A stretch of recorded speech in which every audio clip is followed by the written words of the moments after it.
হাসানুজ্জামান বাবলু, মহসিন, একে একে সবাইকে এসে মাননীয় প্রধানমন্ত্রীর হাত থেকে মেডেল গ্রহণ করার জন্য এ পর্যায়ে সুলতান তিনি মেডেল গ্রহণ করার জন্য বিনীতভাবে আজকের এই স্বাধীনতা দিবস উপলক্ষে যে প্রীতি ম্যাচ, ফুটবল প্রীতি ম্যাচ আয়োজন করা হয়েছে, আয়োজক বৃন্দকে, উপস্থিত বরেণ্য খেলোয়াড় বৃন্দ সহ সাংবাদিক ভাইরা সহ গ্যালারিতে যেসব সকল দর্শক উপস্থিত আছেন, আসসালামু আলাইকুম।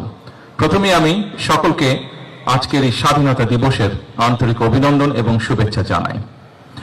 আজকের এই ফুটবল ম্যাচটি ছিল প্রীতি ম্যাচ।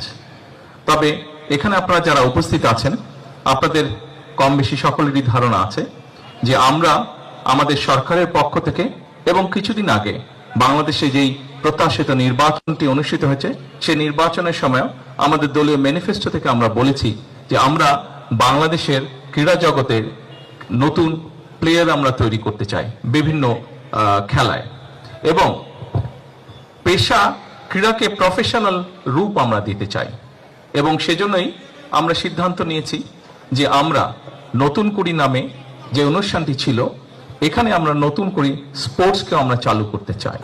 শুধু নতুন করে স্পোর্টসই আমরা চালু করতে চাই না, আমাদের একটি পরিকল্পনা আছে বাংলাদেশের প্রত্যেকটি জেলা, প্রত্যেকটি উপজেলায়, প্রত্যেকটি ইউনিয়নে, স্কুলগুলোর মধ্যে, বিভিন্ন শ্রেণীর মধ্যে আমরা খেলার কম্পিটিশন শুরু করতে চাই। ভবিষ্যতে বিভিন্ন আন্তর্জাতিক ফোরামে যেই খেলাগুলো অনুষ্ঠিত হয়ে থাকে, সেখানে আরো কিভাবে বেশিভাবে আমরা দেশের জন্য সম্মান বয়ে আনতে পারি এবং তার জন্য আমরা সুন্দরভাবে আমরা ভালো খেলোয়াড় তৈরি করতে পারি, সেটিরও আমাদের পরিকল্পনা আছে, সেটিও আমাদের চেষ্টা আছে।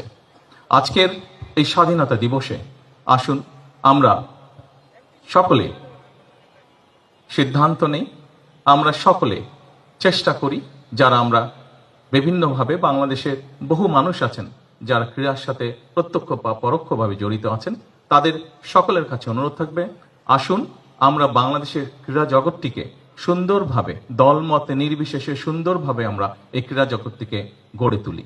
এই ক্রীড়া দেশের জন্য যেরকম সম্মান বয়ে আনতে পারে, এই ক্রীড়া আমাদের মধ্যে সুন্দরভাবে বন্ধুত্বের, ভ্রাতৃত্বের বন্ধনও তৈরি করতে সক্ষম বলে আমি বিশ্বাস করি।